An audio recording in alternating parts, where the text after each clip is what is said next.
All right, welcome back to another episode of the Film Nerd Podcast. Tonight, I am joined by a guest, and I have Patrick Hamlink with me tonight. He is a fellow Lansing native.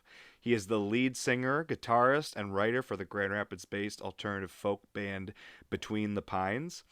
Pat is one of my oldest friends, played music for my wife and I at our wedding ceremony. His music and music in general is going to be a topic of discussion tonight. In addition to music, Pat is a big fan of movies, and he and I have enjoyed watching and discussing movies and music for many years now. Many memories Pat and I have together almost always involved music and movies. A lot of fond memories between those two topics. So very excited to have him on tonight. Patrick Hamlink. Pat, welcome. Thanks, man. Thanks for having me. I appreciate it. Absolutely. How are you doing, man? How's life I'm right doing now? well. It's pretty crazy, man. Pretty crazy, but I'm hoping that everything starts resolving itself soon. How's your routine with everything? I had a guest on last week and Chris and chatted with him about his movie going routine, and I know we're going to talk about music here in a little bit for you, but I know you've been doing some music stuff on Instagram and things like that. But in general, how's that kind of affected your music, whether it be your music consumption or playing music in general? Yeah, so consumption wise, I feel like I'm taking a lot more music than I typically would. Playing wise, it's a complete 180. I haven't played a show or done anything probably about a year now. I think our last show was January 26th. So Oh man. besides that, yeah, it's so I'm having stage withdrawals, but besides that, it's just been trying to keep honing into my craft at this point. I mean, trying to use it. I'm a very routine oriented person, so it's usually wake up, work out, and then I'm reading, writing, or performing or playing every night. Just trying to get better, really. Absolutely, and I'm going to put at the end here. We are going to talk about Pat's music a little bit more specifically. I'm going to put some links for some of those things in the YouTube video. Obviously, if you're listening on iTunes, I will make sure it's in the details on the description of the episode. But we're gonna before we get to talking about Pat's music, because I do want to talk about his band and the music that he performs and plays and creates. But I also want to talk about some movies a little bit here first. Obviously, we got a movie podcast talking about movies as often as we can. So we will get to, again, Pat does play in a band, and we are, unfortunately, as he just mentioned, has not been able to play for a while. But I do want to talk about his band and his movie, or his music career before or after we discuss movies here. So first thing I want to jump into, talk with my guest about this last week as well. How has your movie going experience been in the last year? Obviously, with things being shut down, Pat and I both live in Michigan, so we had the unfortunate circumstance of movie theaters being shut down twice over the last year. They shut down from March to August, and then they opened up for 3 months and shut down again in November, and they just opened back up beginning of mid January, I think it was. They finally opened up again. So yeah, how has your movie going experience been over the last year? Oh man, it's been crazy. I can't remember the last time I went to a theater. I That's mean, what I was going to follow up with you. yeah, I think I know I saw you. You went to see Tenet at the theater. I think what you drove out of state for that. That's Yeah, Corey still and I drove to Indiana in August to go see yeah, Tenet. that's the one I'm trying to see because I do like that David John Washington. That's how I say his name, right. It's John correct. David Washington. John David Washington. Yep. Okay, so yeah, that looks really good. But no, really, it's just been trying to adapt to the future of streaming. I mean, doing a lot So of you streaming. you have not been in the cinema or in a movie theater since before last March? Yeah, man, Wow. I just don't want to risk it. The biggest Hmm. thing, hot exposure and whatnot. But yeah, I think really just comes down to just streaming on I'd say Netflix, Hulu, HBO Max recently. Besides that, just trying to what's available. I miss theaters. Yeah. Like I said, I can't remember the last movie I went to. It's been that long. Do you think you saw one in the calendar year of 2020 in January or February maybe? I would probably think so. You think Yeah, you did? it is a common thing. I just don't know what it is. It's Yeah, been so long. it's been a year. I know. Yeah. I had to go back. I was talking to Caroline about it. I had to go back and look on my list where I log the movies I watch. I had to go back to even remember what it was that I had seen. I think it was The Invisible Man was the last movie I saw before things got shut down Yeah. in February. But yeah, man, it's crazy. I know that's the big topic of discussion right now. Obviously, is with the streaming services. in the last year. Yeah, Disney Plus kind of blew up in quarantine. Yep, that as well. HBO reconsolidated HBO Now and HBO Go and HBO Max, and now you got a bunch of other studios announcing. NBC came out with Peacock, and Paramount now. The Super Bowl, they're advertising for Paramount Plus. Um, what is your kind of opinion on this oversaturation? What do you think about all these different streaming services? I think it's kind of just adapting to the future we're living in now. I mean, I think at some point, probably 5, 10 years from now, I wouldn't be surprised if cable television doesn't exist anymore and it's just streaming I would services. I would agree with you on that one. That's something that I think's been coming a long time, and I mentioned this in my last episode that I'm a big proponent of YouTube TV, and Yep. I think they're going to be um, a big stake in the heart of cable television. Yeah. Yeah. I haven't had a chance to, I obviously I use YouTube for many things, but I really haven't dove into the TV portion of it. So I'm not really familiar with it, I guess. I So highly what is it recommend it. like? So Yeah. YouTube TV essentially it's live television. So they have a Okay. um, and it's separate from YouTube. So if you want to create a YouTube TV account, it's a whole different website, and they have an app. So like Caroline and I, we have Roku's on our TVs, and we have a YouTube TV app. Hmm. What's the best part? There's two things I love about YouTube TV. One, it's not a contract. It's like streaming, so it's literally month to month. You pay your month to month fee, which they just upped it. It was $49.99 a month. They just bumped it to 65 or 64.99. But that's because they added like a 20 more channels, so they keep adding more and more channels. But you can pause it at any time, and it doesn't delete your account. So like Caroline and I moved to a new house this last year. I paused it for like 5 months, and they keep Wow. your account, but you're just not. It's not active. You're not paying on it. The next thing I like about it, in addition to the month to month part, and I can pause it or even cancel whenever I want, is you have unlimited DVR with YouTube TV. Oh, So nice. you can add any show you want. So everyone, I talked about this in my last episode, people were all freaked out about Netflix losing all these NBC shows to Peacock. I have them all saved in my DVR library on YouTube DVR. TV. I mean, you when you DVR, you have the commercials, but I'm fine with having to fast forward through some commercials as long as I have it saved in my library. I got all these shows. So Yeah, I got so exactly. tired of dealing with DirecTV and Comcast. Um, yeah, I got sick of it. But kind of going back to the streaming thing, how about in terms of some of your favorites? You got any favorite streaming services right now? Um, you I know you know, listed kind of a uh, few earlier that you said you like. yeah, I mean, obviously like Disney Plus right now because of, how we mentioned WandaVision and what's kind of the whole Marvel universe coming to TV shows. But I Yeah, we're also, gonna actually talk about that next. yeah, so Netflix, I dove into a couple shows that were already existing. I watched You over quarantine about, I don't know if you watched You with the, I've heard of it. People I've heard recommend it and talk yeah, about it's it. some I think Caroline psychological. watched it. I think she really liked it. Yeah, the guy's crazy, and I don't know. It's a really good story. What I do like about Netflix is how they're trying to develop a crime docu series Mm-hmm. about crimes that happened. I really like how they're trying to work in that realm. I And think it's there's going to one do that them we're a gonna. favor. There's one of those we're gonna talk about as well. Yep, yep. And then I recently just HBO Max. I think I dove into that when Wonder Woman 84 came out, Yep. and I kind of just I while I had it, I'm like, let's just check out and see what else. And I watched a couple series like Titans, Big Little Lies. That was pretty. I think it was the most I've recent heard one that I good things about watched. that. I haven't watched it yet. Yeah, really good cast there, really good story. But besides that, I think I'm trying to find something new to watch. I kind of like Mm-hmm. finished that. I'm just like, okay, what else? I know, and then sometimes I feel like with all these streaming services, you do kind of get overwhelmed. Yeah.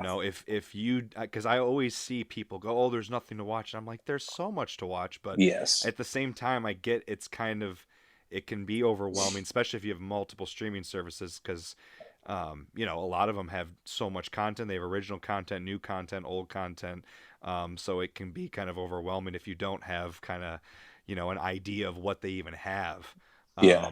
And that's why I tell people a great app to use. And I talked about this on my last episodes. There's an app called Just Watch that's free, and you can type in any show or movie that you can think of that's ever existed, and it will tell you what streaming service or what VOD service has it. Huh, that's cool. So yeah, I love that app. It's great, and so I like using that to kind of figure out where, what streaming service do I want to, if I got to find a show or a movie. But so since we're kind of talking about streaming services, and you mentioned Disney Plus, and you mentioned WandaVision, I thought, well, let's open up the. Pat and I are going to talk about a couple different movies and TV shows here, and we'll open up with two Disney Plus shows. The first one is a show that's on right now, WandaVision, episode 6, just premiered on Friday, and I did get a chance to watch it Saturday morning.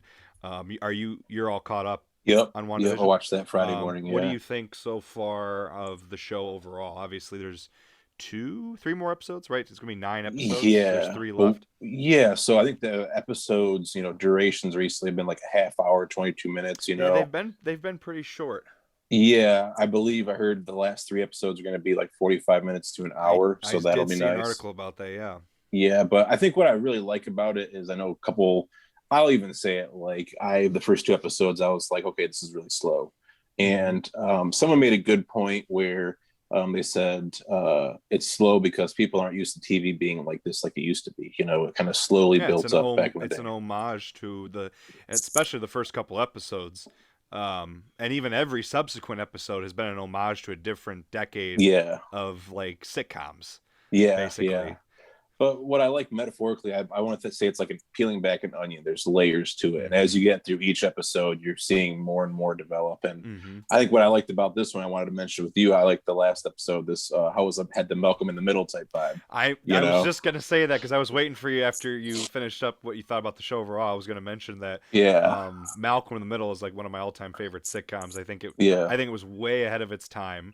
There was not very many sitcoms at the time when it came out, almost 20 years ago, that were creating sitcoms the way that show did. And I don't yeah, think, and it's people enjoy it, but I think it was underappreciated. And I absolutely loved when this episode of WandaVision opened. I'm like, holy crap! I mean, this is Malk. They're yeah, directly, referencing Malcolm in the Middle with the opening. I was like, yeah, this is great. yeah. I was hoping that Vision might do a little bit more, Bryan Cranston, Bryan like, Cranston, Hal, yeah, be a little bit goofier, but he, obviously he's Vision, but yeah, yeah. So you like that aspect too, that episode? yeah, man. I like how they're really, I like how how it's all like has this one big idea but they kind of snip it into pieces of each, kind of going back to certain TV shows. I think that's really great. And you got to give it up to Kevin Feige, the producer and the big dog at Marvel, Mm-hmm. because it was originally his idea that he brought to Elizabeth Olsen, and she's like, oh, I love this, because she's a really big fan of the House of M comic, which is this is loosely based off of, in a sense. But yeah, I just love, I'm excited to see what happens next. I mean, Well, with that. well, and kind of what you're mentioning there too is, with this show, with WandaVision, obviously it's a modern show, that's homaging old shows, but something that's kind of interesting to think about too, that if you weren't paying attention, they did do this in the first couple episodes. Old television was notorious for being episodic, right? Where it was, Mhm. you had a contained story, contained conflict, climax in one episode, wrapped up in 30 minutes, done. Right, Yeah. because when television in the golden era of television in like the 50s, that's usually considered 50s and 60s was like the golden era of TV, and even into the 70s and 80s, you didn't have television shows that carried plot lines through episodes, through seasons, through an entire show.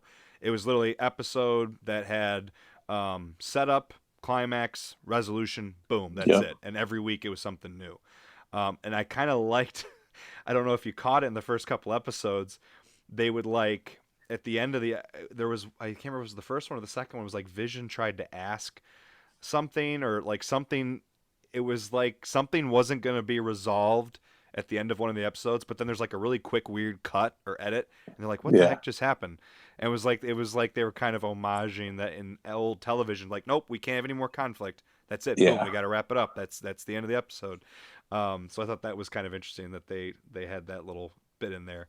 Yeah. I'm pretty mixed on this show right now. I really liked this, actually, because I chatted with Corey Knapp on his podcast a couple weeks ago, and he really, and I saw that you two were chatting. I brought this up to him, that you two were chatting on Facebook about it, that he really didn't like the first couple episodes, and now he likes it more. And I had mentioned to him, I'm kind of flipped on it. I'm kind of disappointed they revealed their hand so early.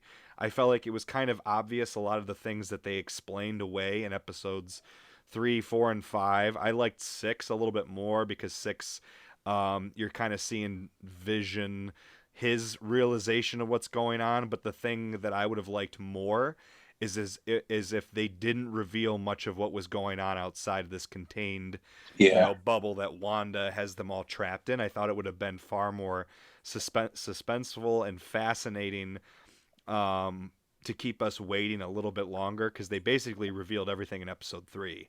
Yeah. I think it was, where they just explained everything, that Wanda is grieving, and she's like got some energy field, and she's got everyone trapped, and she's creating this in her head. They literally like word for word explained it, and I was a little disappointed by that, because I'm like, you kind of could have figured out that was what was happening on your Yeah. own. So it was kind of like they were tapping on the forehead, hey, this is what's happening, this is what's happening. I'm like, Yeah. I don't know. I'm picky like that. I know that I'm I'm picky like that. But Yeah. I'm still enjoying a lot of what's going on with it. I'm interested to see how the last few episodes turn out, but Yeah, I we'll like see. how it's kind of like the first episodes are kind of like, the cover of the book, and it's slowly turning more and more into what's really happening. And episode 3 was like, okay, this is what's really happening. Wanda's, a little, crazy right now. She's Hmm. mourning completely different than most people. And then, but I think that by the end of it, it's going to blow out into a full-on action movie. I expect a couple more big surprises. Obviously, I think there's I feel someone like you're gonna behind. get some cameos or something. Yeah, I think there's someone behind this. Obviously, it's really hard for Wanda to create 2 children and have them grow quickly. I can't Yeah, imagine her that's the doing it. one thing that there's a couple things that they haven't really revealed yet. Yeah, They basically showed you in episode 6 that Vision is essentially completely in her mind, because when he tries to yeah, escape, he dies. So he's yeah, completely living in her mind. And then so that's kind of revealed that he's not they didn't bring him back. He's dead, but she like stole his dead body, and like in her mind, in her just her energy field has brought him back to yeah, life, which is interesting. The other thing that's very fascinating is it Evan Peters, right? Isn't that the actor's name? yeah, yep. Who played Pietro Maximoff in one of the Marvel TV shows? Because I'm not familiar with a lot of the shows. So What did he he or played, the he X Men played, stuff? yeah, he played Quicksilver in like the last X-Men Okay, it was trilogy. in the X Men Yeah, stuff, which is yeah, technically not canon in the MCU. yeah, yeah. It's But I'm wondering if Marvel is going to start playing around more and more with this Spider-Man into the Spider-Verse stuff, because they're announcing now like the new Spider-Man movie is going to have every Spider-Man character ever. Tobey yeah, Maguire yeah, is signed on, Andrew Maxwell is signed on. So I'm wondering if that's going to permeate into the rest of their projects, like this whole alternate reality stuff. And so yeah, because they even acknowledge in the show, they're like, "Wow, she recast her brother. Why'd yeah. she recast him?" And I thought that was really cool, like fourth wall type. Darcy saying that she's like that. She recasted her brother. I thought it was really cool because Yeah, I'm and so, like, but that's what I'm interested to see, because they've basically established that everyone in this sitcom thing that she's created to live to live with her grief and to cope, yeah, is like a real person. Even Vision, they showed that she stole his body and yeah, is basically brought him back to life just in this energy field. So who is this Evan Peters guy in the MC universe? Is he from another reality where it is the X-Men Evan Peters, yeah, or is it right. someone else? I mean, I I don't really know. hope it's not, because the last thing I want to see is those characters being brought over to this universe. But I mean, that's just going to continue to make it messy if they do that, but yeah, I think he's more than that character. I think he's someone who's not Quicksilver. I think of mhm. him and the head guy of Sword. I feel like he might be a villain too. He's very suspicious the way he acts. I mean, when he first welcomed Monica after she came back from the blip, he was very welcoming and whatnot. And now Yeah. he's really Yeah, sketchy. there's definitely some more big picture stuff going on. I agree with you. There's But something else. regarding what you were saying with like the Spider-Man multiverse, and you're hearing rumors of these other Spider-Man come back, I really think this next phase, how Marvel calls them, is going to be a multiverse phase. You Yeah, know, especially I'm sure the Guardians of the Galaxy 3 will definitely dig into that too. yeah, and I just think because of I think we have WandaVision and Wanda's playing a big role of doing this, and Pietro coming through, and then I believe this is going to walk right into Doctor Strange to Multiverse of Madness, and she's supposed to play a major role in that as well. Hmm. So now you've kind of opened the floodgate here on some of these other projects I want to ask you because you're a pretty big MCU fan, right? You really like Yeah, the yeah, Marvel I love the stuff. comics, and yeah, Yeah, that's right. I know I did know that you've actually I've never read any of the comics, but you have read a few of them, haven't you? yeah, correct, yeah, Um, so what do you think about at this point? Personally, I'm kind of not bored with it, but I'm satisfied. You know what I mean? Like I am yeah, fine. Honestly, the only reason I watched WandaVision was because Corey invited me onto his podcast, and he had been watching. I'm like, maybe if I watch it all, we'll chat about it. And now that yeah, I've been watching, I'm like, I'm just gonna keep watching it. Otherwise, I was not planning to watch WandaVision. I am not interested in the Captain America spinoff, the what is it, Winter Soldier and Falcon and the Winter Falcon. Soldier, yeah, I don't know. Maybe if people say it's good, I might check it out. But like the yeah. I only mean, thing I am genuinely interested in going forward is the next Guardians of the Galaxy film because yeah, that's my favorite MCU films are the two Guardians of the Galaxy films. yeah. So I where are think you at it's kind of with how they now that they've kind of revealed what's up and coming with all these shows and movies? Where's your yeah. interest level at or your excitement, whatever? I think it's great. I love how they have this kind of rotating wheel of cast members who were here before, and they're slowly intertwining new members. I think it's going to be one of those things where I think when our parents' age, they had Star Wars, which is like a three trilogy film, Hmm. three film trilogy. Now we have what is this going to be like 22 films for Marvel now? I mean, all intertwined and Yeah. connected. What I'm afraid of is this next phase. It's going to be massive. I mean, I don't know if you look at the cast and the rumors of each movie that's coming out. Doctor Strange I've supposedly supposed to be, seen some of the like graphics on Twitter, yeah, but Doctor Strange is supposed to be pretty big. Spider Man, obviously, multiverse type vibes going, mhm. and then Guardian, or I should say Thor 4, that's supposed to be Avengers level big. I I really mean, liked Ragnarok too. I That was yeah, honestly one of my favorite. The Thor and Thor Dark World I don't think are that memorable no, or they're not. I don't think they're the worst thing, but they're not really memorable. Whereas I think Ragnarok that's why sticks they gave out. him a fourth film to kind of Hmm. make up for it. And I think Taika had a really good idea for it. But Guardians are supposed to be in that movie too. So I mean, it's Hmm. supposed to be. I think my biggest concern going forward is how big can they get it after this phase? I mean, obviously they're really stacking the roster up in these films. I What I'm mean, afraid of is the same recipe going to happen, at some point. well, and that's. I'm glad you kind of said that because that's something that started to bug me. I was glad that the Russo brothers did get quite a bit of freedom with their series of Avengers films, Mm-hmm. especially with Infinity War and Endgame. I thought that one-two punch was pretty phenomenal. How they brought Yeah, together so many movies, so many directors, so many writers, so many characters.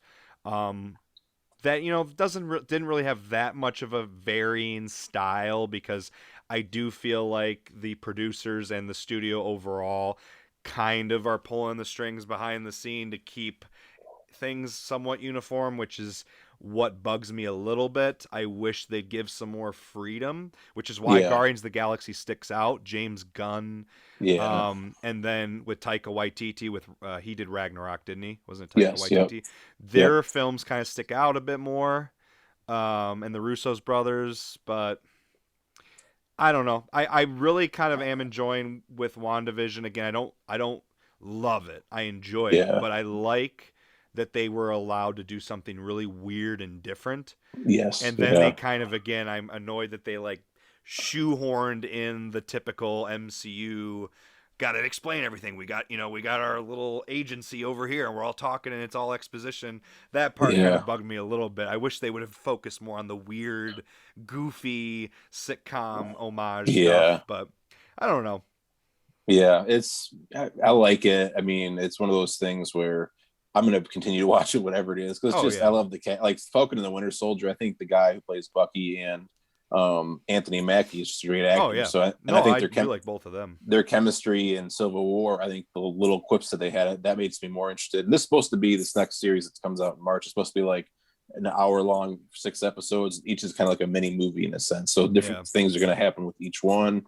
But I totally understand where you're coming from. My biggest thing is them, switching up the formulas. If you do something very similar, then I feel like Captain Marvel was really close to the chest where it was interesting what they tried to do with it, but I felt like it was not the most exciting movie. Yeah, that's another one that I really enjoyed.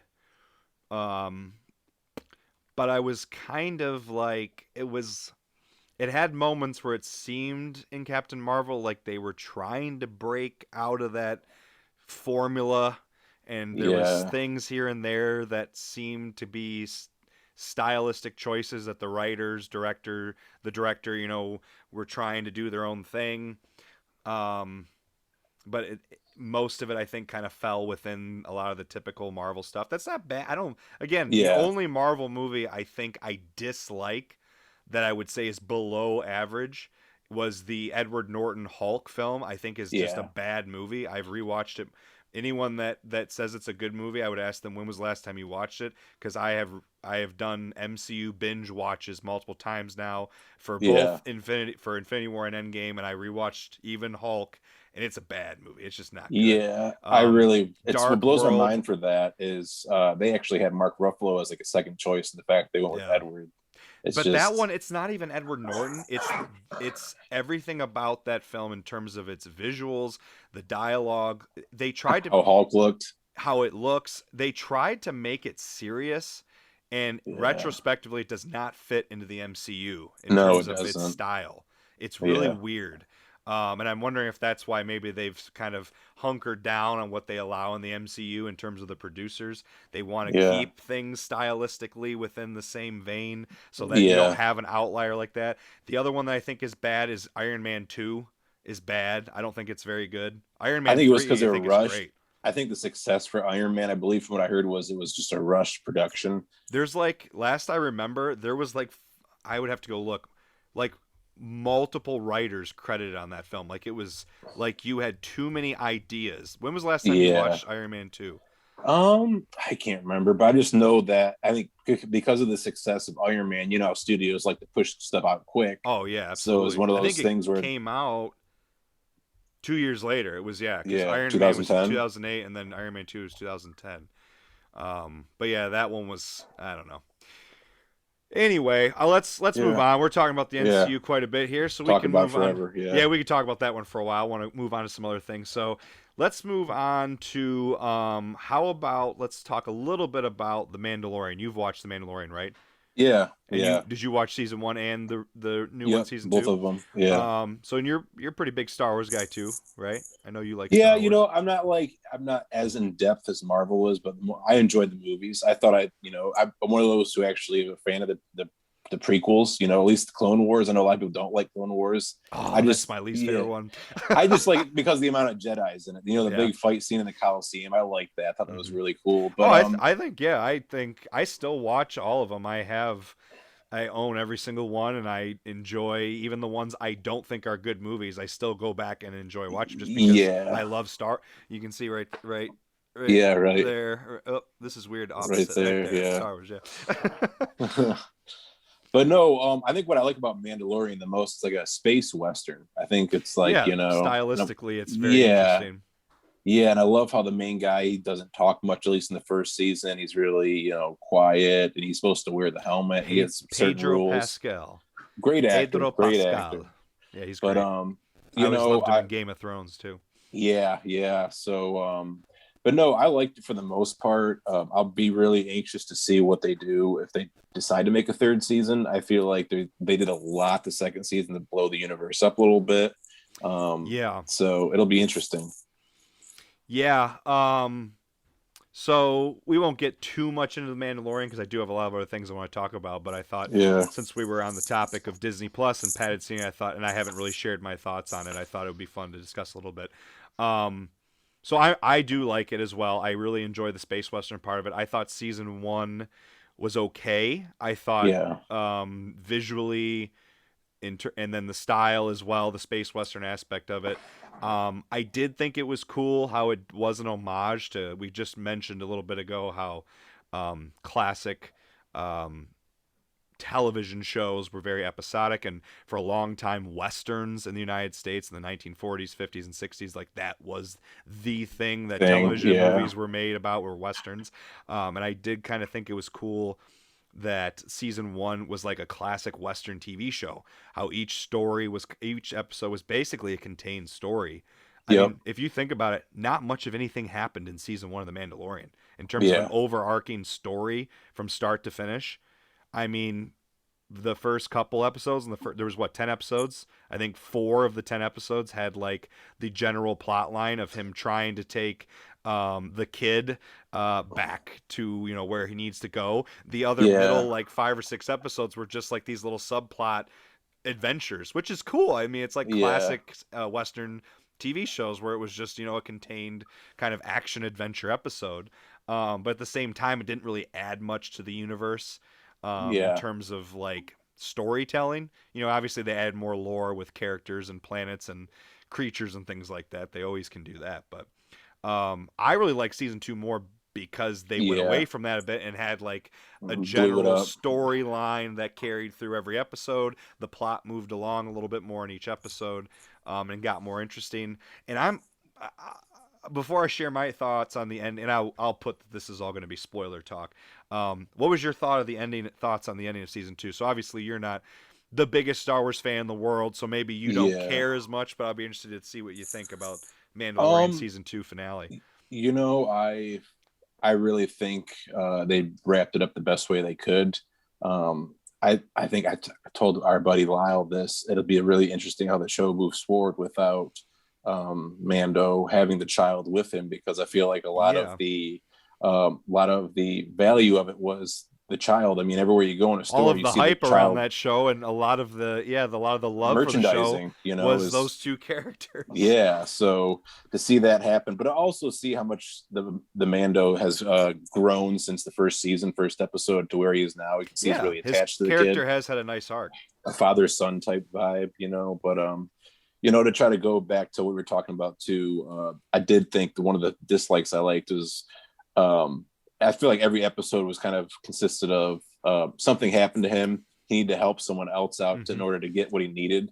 I feel like Yep. after the third or fourth time of helping someone out, he'd be like, maybe I shouldn't go down this path because they're probably A going to lot of ask me for times though, something.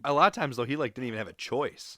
Yeah, he just had to. But that is part of the show that got a little not boring, but just redundant after a while. Like that was basically Yeah. an episode where he needed something. A character says, "Hey, if you need this from me, then you got to do this for me." And that Yeah, was like right. literally Scratch my that's back, I'll there's like scratch what? Yeah, yours. there's like 20 episodes. I'd say at least half of the episodes. That's what Was happens. that? Yeah. Yeah. Hey, you need But, something from me? Well, you got to do this for me, and then whoop, we're on yeah. another adventure again, which is fun. You know, it's Yeah, entertaining. it's yeah. You know, But but in terms of if you want like a story that's going to move along and there's something that a point you're getting to, you know, um, it didn't have as much of that until season 2. Season 2 had more of that, yeah. but But regarding the ending itself, kind of circling back to what you were asking, yeah, I people really liked blew it. up online about the ending. What did you think? Yeah, I thought So if you haven't seen it, big spoilers, they brought Luke Skywalker into the obviously this is canon, so he exists at this in the time because the universe, yeah. Mandalorian is taking place after the original trilogy, you know, after Return of the Jedi, but before the sequel trilogy, so in that time period in between. So Luke, when Disney established in the sequel trilogy that Luke was training new Jedi, so that's what you can assume during the Mandalorian is happening.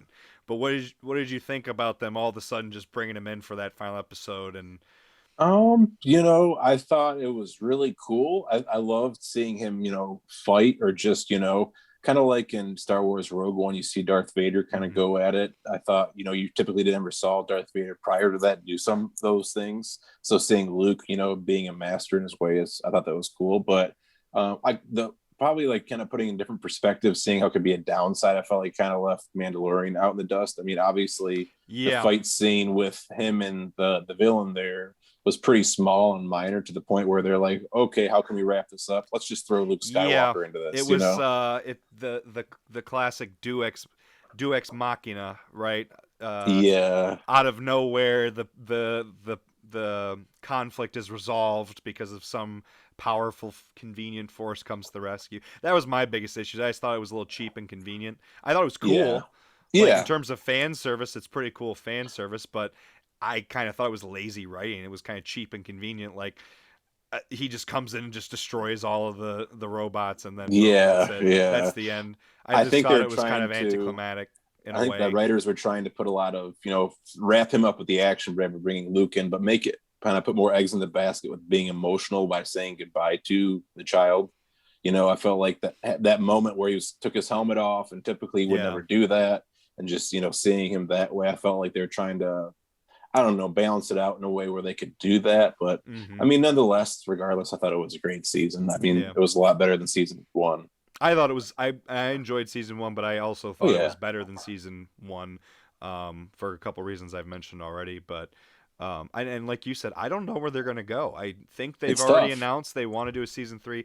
They're talking about like they've mentioned spin-off series. Apparently now, Boba Fett is getting a spin-off series, The Book of Boba or something. Yeah, Um, I don't know, and I'm worried people. This is another thing that I've been seeing people worried about. Going back to our conversation of the MCU, people are worried now. Disney has already kind of gone into the territory of turning Star Wars into the MCU, where you're going to get yeah, all of these shows, all of these movies, and it's going to be kind of you're going to get burnout. You know what I mean? When yeah, the original yeah, trilogy of Star Wars came out, it was 1977, 80, 83. There was 6 years total between three films.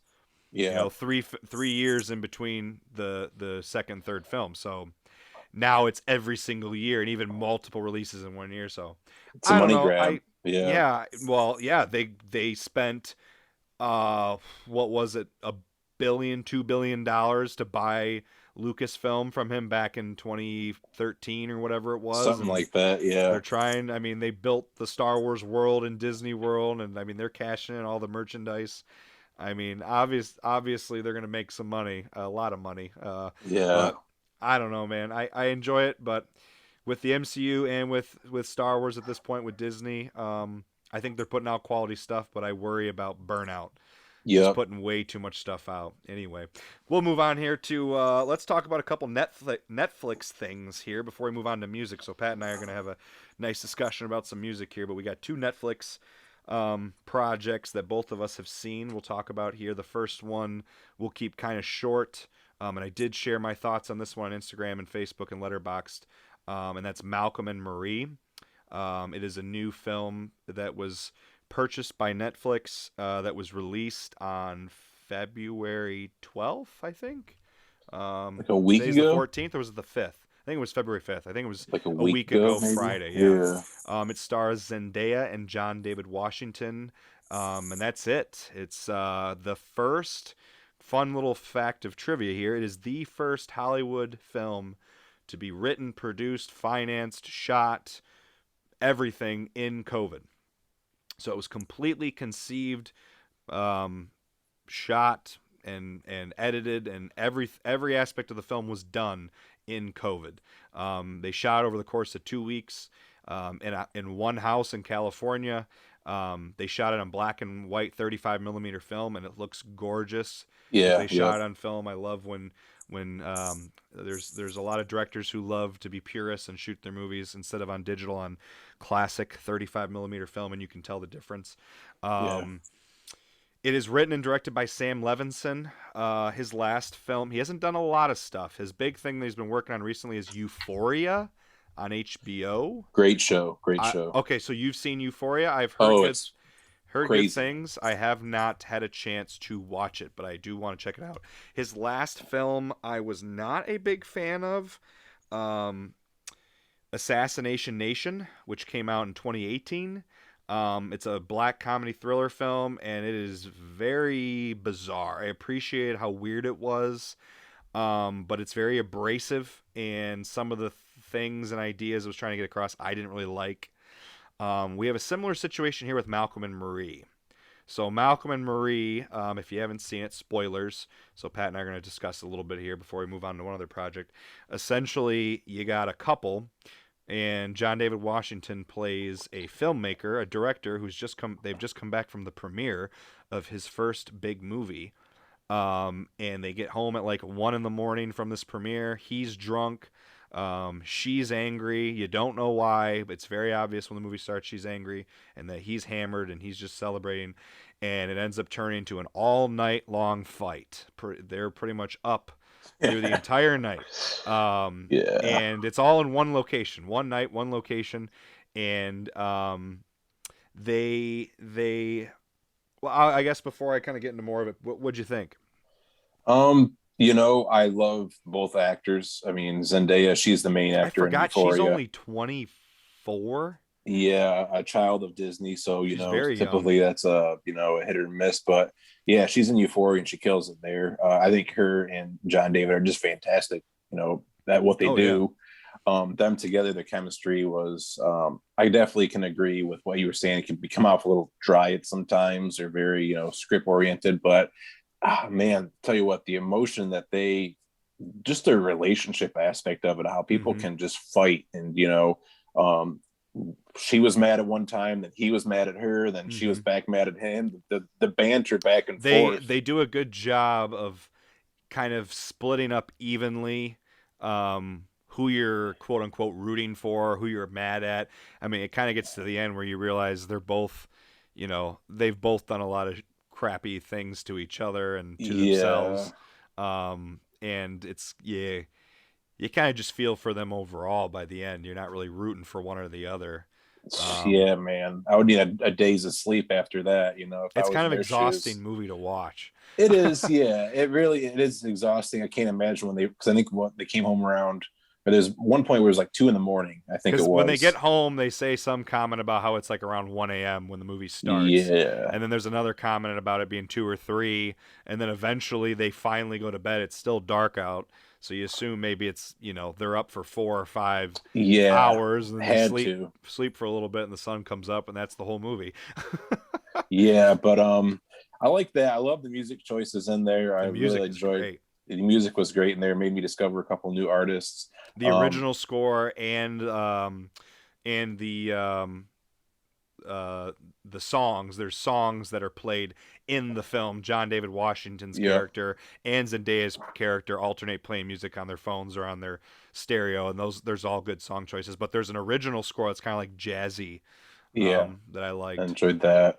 But overall, I mean, I thought it was a great film to watch. It's one of those where, um, it's odd for you to compare this, but it's one of those where you really have to pay attention to what's going on. It's not something where you can just doze off for 5 minutes and come right back because Oh it's a yeah, consistent thread of what's going on. And it made me think of, the movie Parasite. I loved Parasite. And it was one of those where one of it's one of my favorites, obvious. 2019. Yeah, obviously one of those where you need to pay attention the entire time because there's subtitles you got to use to understand it. But Hmm. I think it's just one of those you really got to focus in on the film. And I think by the end of it, you're probably just as exhausted as the characters are of fighting. But Hmm. overall, I thought it was a great ode to what love can be. Sometimes, I mean, you fight and you're gonna have those fights, but if you're a good couple, you'll improve. And I think by the end of it, they stuck it out together and we're continuing to move forward. And it's Yeah, exhausting at times, but it worked out well. I mean, yeah. And so for me, half of the movie is comes off as their relationship, their tumultuous kind of fighting and maybe broken relationship, but they both have a past that comes out throughout the night. Obviously you learn about the two characters through their fighting, through their dialogue. They throw things at each other in terms of trying to hurt one another, and that's how you kind of learn about the characters. So, and I think that's only about half the movie. The other half is the writer Sam Levinson um, voicing his frustration with critics and the film industry. And there's a lot of great dialogue that John David Washington's character yep, and even Zendaya, they spout a lot of film references, classic film references. Lots of obscure. There's a lot of obscure references and ones that are less obscure. But then there's a diatribe of the film criticism and how film critics, and I do agree with this to an extent. There's been a lot of films that have done this. They've attacked film critics as, having the easy job, which is definitely true. They're not the ones putting their art out there. yep, Um, but I just think it came off as bitter, and someone who was very upset with his last film kind of getting. So his last film, Assassination Nation, had some big time proponents for it, but I think I'd have to go look, but I think its overall reception was pretty lukewarm to even poor. Yeah. And it is a unique film. Um, yeah, it had an overall positive reviews on Metacritic and Rotten Tomatoes. Metacritic was more mixed, but there was some people I read some reviews. I didn't just look when it came out. I didn't just look at some of the overall aggregate scores. I read some reviews, and some people attacked his movie. They hated Assassination Nation. So I think this was kind of his way of shouting anger at some of that. It's And then there's frustrations. but then Sure. this is the thing that kind of bothered me. There's and we're both white, so I can't comment on the black experience in America, but there's some weird moments where again, this writer director is a white guy, Sam Levinson's white. And he and John David Washington and Zendaya are both of African American descent, and he has both of them, particularly John David Washington, talking about the black experience in America. And the only sole creditor or person credited with writing this movie is Sam Levinson. So unless John David Washington was uncredited with adding some of this in there, it's very weird to me that he would be writing about the black experience in America and having a black actor and a black character talk about it in a film that's written and directed by a white guy. I don't know. That just came off as weird to me and Yeah. kind of cringeworthy.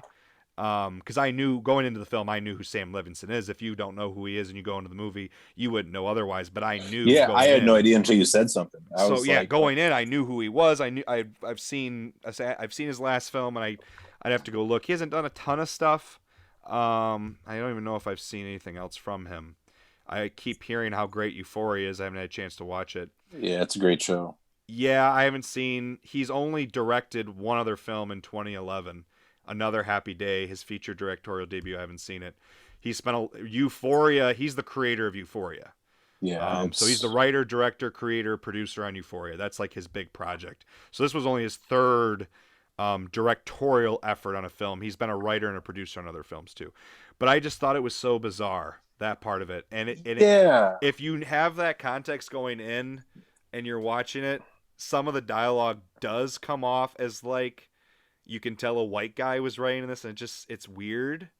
I'm not taking away from John David Washington or Zendaya's performances because I think they do have some really great, genuine moments in the film, but Yeah. their dialogue to me comes off as cringeworthy at times because of that. And I wrote in my review that I put on Instagram, there's stuff I really like in terms of dialogue, and there's other lines I think are really stupid in terms of some of the things I was mentioning with the film industry and critics and the black experience because of who it's coming from. Because if you know who wrote all this, it's kind of weird and Yeah. cringy. I agree. I'm very conflicted on this movie because I think the 35 millimeter photography, the cinematography, the camera movement is great. I think it's Yeah. gorgeously shot film. There's some really cool stuff they do with the camera to make the film visually interesting because a movie like this could get very boring very Yeah. quickly. But they would like rotate. They'd have like steady cam shots around the house. There's a really Yeah. cool moment where the camera's going back and forth outside the windows as Zendaya is smoking, and they will follow John David Washington as he's doing laps drunk around the living room, and then they'd stop on Zendaya who's like annoyed smoking, watching him, and then they go back to following him. So they do some cool things like that. And again, I do like the music. I think it's kind of cool in context how they made the movie in COVID. But I'm just really split on the screenplay in terms of the dialogue and the overall story. I think there is some really Yeah. interesting stuff in there, but I don't know. I was split on some of that stuff, but I don't know. Some people really Yeah. hate this movie. I saw it has mixed reviews right now overall, and I did read some reviews. There were some people who like hated it within the context of why I said I didn't. I definitely didn't hate it. I thought there was a lot of great stuff in there, and I think it's Yeah. worth watching for sure. Yeah. I was like just above mixed on it. I enjoyed it, but Yeah. um, I agree. I agree. Looking back at it now, I agree with you. let's move on to another project here because I want to talk about one more project here that we've both seen. That's another Netflix project before we get on to music here, and I want to talk about Night Stalker. There's a new and you did see this, right?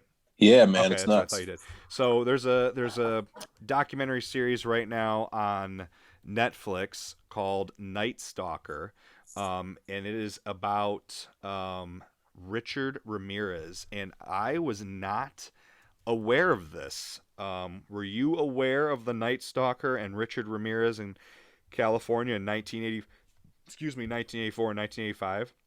I had no idea until I started watching it. I'm big into crime podcasts and certain types of serial killer stories, but also I'm big into history too. So like anything from the 70s, 80s, 90s, anything like that, I was interested in. But no, I had no idea until I started watching it. And wow, was it something How else? did you hear about it, or was it just popped up for you on like your It recommendations, or? popped up, and I, how Netflix has that one thing where basically if you move your clicker to one thing, then it'll start showing a preview of it. And so I kind of got sucked into the preview and the visuals of it, I guess. And I was like, all right, I'll watch one It is a very episode on a. distinct documentary visually, for Yeah, sure. there's a lot of documentaries that can follow the same formula when it comes to crime related stuff, but I felt like this one stood out. And it's something where I'd watch it again just because of how well they did it and the story Hmm. itself. I mean, you know, I rest in peace to all those people that the guy murdered, but it's just crazy how long it went. Like he's a Yeah. psychopath. So yeah, if you don't know, and again, I didn't know either, and my wife Caroline and I watched this documentary. Her and I have been on over the last couple of years. I've exposed her to more and more crime thrillers, not just true. She really likes true crime. She's a big true crime podcast junkie. But I've really expanded her horizon with crime thrillers, fiction. Like I convinced her to watch Silence of the Lambs. She really liked it, and I convinced her to watch the Hannibal TV show. She enjoyed that. I got her to watch Zodiac, David Fincher's Great 2007 movie. film. So I've gotten her to watch more and more stuff, and um, we again, this was one that I think you told me about this. I think Yeah. I saw something about it on Netflix, and you mentioned that you had enjoyed it, so I was like, let's check it out. And so it is, if you are not aware, Night Stalker, and it's alternate title, The Hunt for a Serial Killer, or colon The Hunt for a Serial Killer, just came out 2 weeks ago, 3 weeks ago. It's a 2021 Decent. documentary. Yeah. It's four 45-minute episodes, so it ends up being basically I think it is like 4 hour. It's under 4 hours total, so it's essentially like a long feature film documentary. They split it up into four digestible episodes, but you could consider it just like a 3.5 hour movie basically. And it's about Richard Ramirez. So if you don't know, and I didn't know this, Richard Ramirez went on a killing spree, a crime spree. He didn't just kill; he did a lot of other horrible things. In 1984 for a year.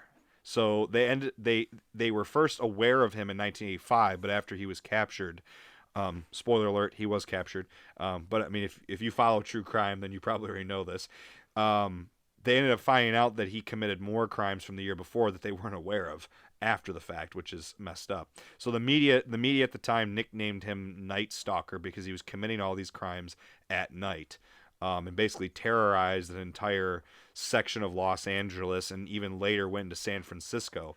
But basically, the documentary, like Pat mentioned, it's really well put together. I'm pretty picky with documentaries because, like you mentioned, a lot of them adhere to a similar formula, especially with true crime. Um, like I'll give an example. This is a little unrelated, but not really. It's a Netflix, crime documentary, but everyone loved Tiger King last year. I thought it was fine. I don't think it's a very well made documentary. I don't think it says anything interesting. I don't think it adds anything interesting to the material. I think the only reason it was so hyped up was because quarantine had just started. There was nothing else going on, and it was this larger than life, wild character. But in terms of like the Yeah. overall documentary, it's really not that interesting in terms of its like structure and editing and format.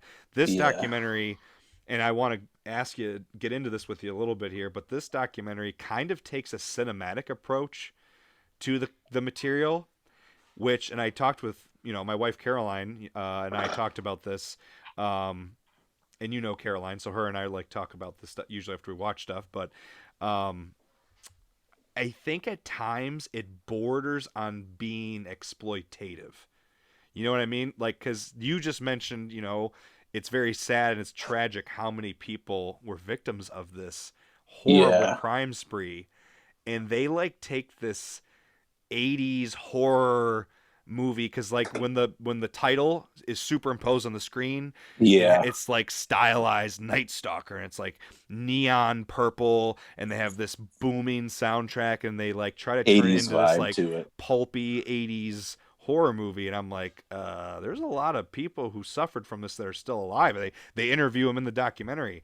um and I was kind of worried they wouldn't get into that, and they kind of do by the end. So again, the documentary ends, it's 4 episodes, ends up being about 3.5 hours. By the end, they do basically explore and they interview some of the real media people who covered this and how they kind of were leeches on this. And like that one woman, is it Lauren something? The one News Network. Yeah, that one woman who was kind of a scumbag, how she was Yeah, like, she like blackmailed the cops to get more information yeah. out of them. And so like the documentary does kind of get into how we have like this fetish with like true crime as a society and like the news people. And it kind of was reminiscent to me of like the 2014 film Nightcrawler, on how Yep, like you don't same. care about people, you just want to do whatever you got to do to get like a news story. So they do kind of get into that a little bit. So I was kind of glad they did address that. But then it almost becomes a parody of itself because it's like, well, you guys are doing this with this documentary. I don't know. What do you think about that? So I really enjoyed Yeah, this documentary overall. what I I thought didn't it was like, a great yeah. documentary. Oh yeah, I thought the way it handled. I think one of my favorite things about it was how they took photos of the crime scenes and they kind of put like a 3D aspect to it. Yeah, they Like like they kind would of zoom they did into a the room. really detailed like animation, like 3D Yeah. animation of the real crime scenes.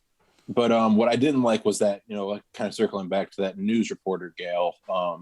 I feel like And the her two producer, he was scummy too. Yeah, I feel like the two guys that were officers, private detectives. I don't know what their specific status and They were position in was. the homicide unit. Yeah, they Yeah, were homicide. detectives in the homicide. I think the one guy, the Gil younger, and Gil was the younger guy, and the older yeah, guy was oh god, he was an Italian dude. yeah. But I I think what can't I liked remember. about Gil was he was very compassionate. He wanted to get this guy Hmm. because, at one point his family had to flee because I think Yeah, his wife and kids left. The Night Stalker was in his house. I think from what I remember, but I think her getting in their way of trying to get this didn't help their situation. It probably could have, made a quicker process for them to get the guy. But I liked how they had the firsthand view of them, their interactions, their history of it all. I think one of the craziest things was at the beginning of it when one of the witnesses was at the mall and saw this guy pick up an ACDC hat. He put it on, and then like the creepiest thing gave me goosebumps was when she was in the highway and she looked over in the car next to her and it was the guy with It the was hat him and he had that staring at weird her, smile. smiling They at. keep on talking about the It's smile. I'm like, creepy. I think that's what hooked me on. I'm like, okay, so.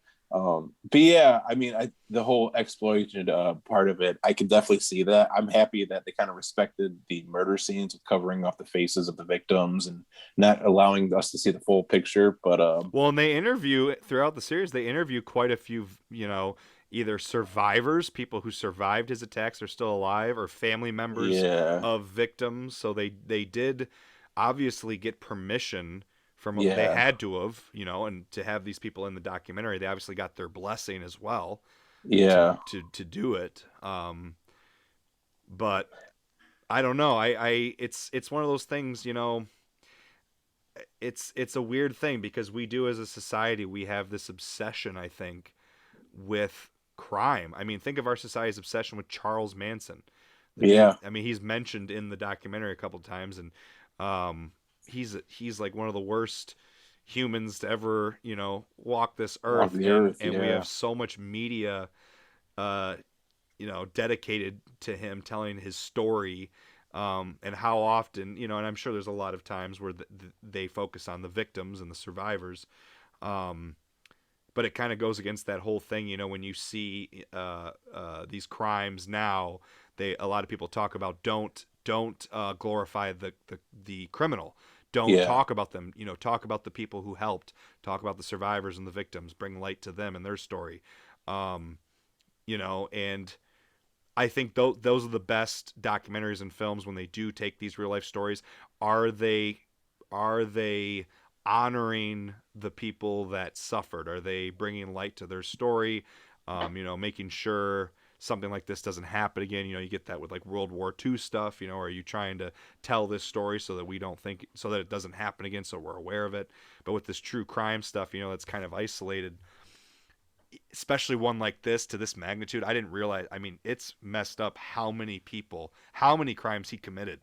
I And mean, got away with. oh yeah, there's a stretch where he was like doing multiple a night, multiple a Yeah. week for stretches. I mean, this guy was relentless, and they couldn't find him. They couldn't figure out who he was. It took them a while to finally catch this guy. I mean, he just kind of got sloppy at the end. That was the only reason they caught him. Yeah, I think because he was getting sloppy. I really like how pretty much it was like a whole town, I should say. A town took him down, a A whole village, community. It was like a neighborhood. It was Yeah, like they this neighborhood in the valley. circled the guy. Like they beat him up. They literally, he's Yeah. running away. They found him, and he's like running. He was on the run, and he's running through this neighborhood. And they also, because they put his picture out, they finally got a picture of him, and they released his picture on the news, on the media, on news. It was everywhere. So people were like, it was in the middle of the day. He was on a bus, and people were like, "Oh my gosh, that's him!" And then he runs off the bus, and everyone in the neighborhoods recognize him. They literally beat him up, but Yeah. until the cops get there. I mean, these people were going to kill him. But Which they is were kinda taking crazy.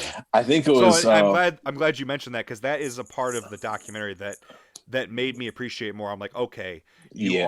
you are, because I think those are the best documentaries when they can bring light to something positive and a negative like that. If your documentary is focusing on something that's really horrible, can you Yeah. bring light to it in a way that's like revealing something positive? These people coming together as a community and saying, Yep. hey, we're going to catch this guy, we're going to stop him. And so that part I did enjoy, that was a nice focus at the end in the final episode. I mean, at that point, it was like they were he was ruining their summer. There was curfews put intact. I mean, Well, and they everyone's pretty just much, terrified. yeah. The They're whole, it was like, an entire city was just terrified lock your windows. because Yeah. something they talk about in the documentary is this guy had no MO. I mean, he was killing people of every gender, every age, Yeah. every race, every religion. I mean, there was no rhyme, or they said the only thing that was consistent was his inconsistencies, because Yeah. he even the way he was committing the crimes was not consistent. They ended up linking it. If you hopefully if you're listening, you've watched it, because we're kind of going into this. But the only reason they ended up catching this guy and linking all the crimes was because of his shoes. Yep. He had a pair of shoes that was super rare. Like he had these black Avia aerobic shoes. There was only one pair. They had only produced like 6 or 7 pairs that got shipped to California, and only one went to Los Angeles. So he had the only pair of the shoe in the city. So his shoe print was super unique. And then his 22, he had a 22 revolver. Um, Yeah. Other than that, the witness descriptions of him was the other thing I think that connected him. His teeth, he looked very frail. He His smelled. eyes, They his said he teeth and eyes smelled. smelled. He had this long hair. Yeah, I think man. one of the most messed up things, and it might be a small takeaway, but how he kind of like he'd kill the victims and then just chill at their house and eat, Yeah, he eat a was little like bit true. and then They mentioned he was just like pure evil. I mean, this guy yeah, he had no empathy. I mean, and it's always interesting when they go into the background of these killers, because they kind of talk about his how upbringing. he's His raised. upbringing's messed Yeah, up. I mean, they talk yeah, about this as a kid. He went through every horrible thing you can imagine a kid could go through. Um, and it's like one of those things. Well, do you feel sorry for him? They don't ever make a comment on that in the documentary. yeah, They basically present you with the facts, and kind of leave you as the viewer to kind of decide, do you feel sorry for people like this, because he's a horrible piece of shit. But it's yeah. like, I don't know, but It just goes down to you got to raise your kids right. I If mean, you yeah, have I kids, mean, you got to raise you them treat right. I kids mean, bad. I mean, you're gonna it's develop that into psychopaths. nature versus nurture conversation we Yeah, get into with a man. lot of this stuff. But Yeah, anyway, so we'll kind of wrap that up with the movie and TV show conversation there. We're gonna move on to some music here. So Pat, as much as he loves movies and TV shows, Pat is a huge music guy, and if you know me, I am as well. As much as I love movies, probably my next biggest passion after football and movies, because I'm a big football guy, is music. So I wanted to kind of touch on, and we're about at the hour mark here, so I don't want to keep you too late, but hopefully I got some more time with you here, if you're cool with it. Yeah, I'm man. hoping we can talk a little bit longer here. I want to talk about a couple music topics here, and then we're going to talk about Pat's music because, excuse me, I keep burping here. I need a drink of water. Sorry about this. If you're listening, you could hear my burps over the. I can't hear anything, so you're good. Yeah, I know my nice new microphone usually kind of edits that out a little bit, but so I want to talk about a couple music general topics with Pat here, and then we're going to get into his music a little bit because he's a musician, and then we'll wrap it up from there. So, first topic I want to discuss with you, because you are a big music guy. What are your thoughts on vinyl versus streaming? We kind of hit on earlier here with movies. You know, the big topic of conversation is streaming versus the theatrical experience. Obviously, we could get into physical media versus streaming with movies as well. But with music, you know, you got that debate. I don't think rages nearly as much with music, but I kind of want to get your thoughts on physical media versus streaming, particularly vinyl, because that's kind of had a resurgence in the last 10 years Yeah. around the world. So, I think recently I started myself picking up on vinyl. I had a nice classic collection my father passed down to me. But I think what I've started to do was if I like an artist or like a top 10 of the year, I would get the vinyl for it too, just so I can kind of, okay, this is what I got this year and whatnot. But the reason why I do it essentially is streaming is great. It's really accessible for us to listen to. I have Very Spotify convenient, yeah. myself, very convenient. But the problem that I have is how they don't pay their artists nearly Yeah. enough. I mean, an artist can get 1,000 listens and they probably get like a $5 paycheck, There's a lot of out of artists who that. have said that that's not where they make their money. Yeah, Any and what I was going to is, get the vinyl. If you support an artist, maybe it's local, go to their website, buy a t-shirt. Merchandise is the thing that's going to make the money. It's especially not. up for the independent, up and coming artists for sure. Yes, when they tour, merchandising is the biggest thing for artists, and that's where they make their revenue. Specifically, they're at a record label, and the royalties, a high percentage goes back to the label because they gotta, get their money back from recording or what have not. But I do this all the time. If I have an artist that comes out, and I have a lot of band T-shirts just because I want to support them one way or the other, and Hmm. specifically get a vinyl. But what's an interesting thing was I was talking to our buddies, Jack Klingbeil's brother Steve, Hmm. yesterday actually, and he mentioned how cassettes are going to come back. He's like, I have cassettes, seen that. That my next topic was going to be record store day with you here, and I've noticed that yeah. record store day. There's slowly some artists are putting things on And I cassette thought it again. was really interesting because he's like, it's just cheaper to create for, and obviously I say it's cheap to create and it's going to be, Yeah, say it's just vinyl's what? plastic. It's It's plastic. Yeah. plastic. Vinyl's what, say like average $25-$30 a vinyl, where Yeah, depending cassettes, if you get like a standard release of something. Yep. yeah. And where cassettes are probably like five, ten. ten Yeah, dollars, five, $10. They're something really like that. cheap. So I can see how that can be a big thing. I think just the vintage aspect of it. I love, anything vintage. I love the 70s. I love the way everything about it Hmm. and vinyl itself. So I think I'm torn. I like using Spotify all the time, but at the same time, I want to make sure I do my due diligence and take care of the artists that I love and Yeah, make sure they have a career and absolutely. not balancing multiple jobs and do what they love, So Yeah. buy their merchandise, buy vinyl if you have to. For sure. Yeah. I mean, you and I have chatted about streaming and music, and I mean, Pat and I shared our iTunes libraries with each other back in high school and middle school and Yeah. CDs, and I didn't get into vinyl until 2015 was when I finally bought my record player. I did a lot of research before I went out and bought one. Wanted to buy one that was a good one. I didn't want to buy. There's a lot of junky ones that Yep. are popular. The big ones, is it Croswell? Something like that. Yeah, it's Those like bad. portable ones that literally ruin the records. They were like a fad. They defeat the purpose of buying a record player because the point of buying vinyl and buying, records is the sound quality. And if, obviously if you're not getting the equipment to go with it, it kind of defeats the point. Yep. Some people may disagree with me, but that's kind of the point of getting a record is it's not compressed, right? And this is the conversation I have with people about streaming versus physical media for movies. It's the same with music, right? Anything that's digital is compressed, so you're losing some of the quality when you compress it to put it on digital format.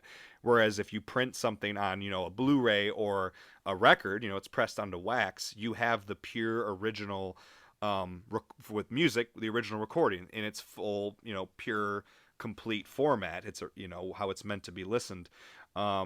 And I think it's interesting when people just jump on the fad, you know, and you can call me pretentious or whatever, but I'm like, that's kind of the point is, you know, you want good listening quality. But I'm right there with you. I don't buy a lot of records are expensive.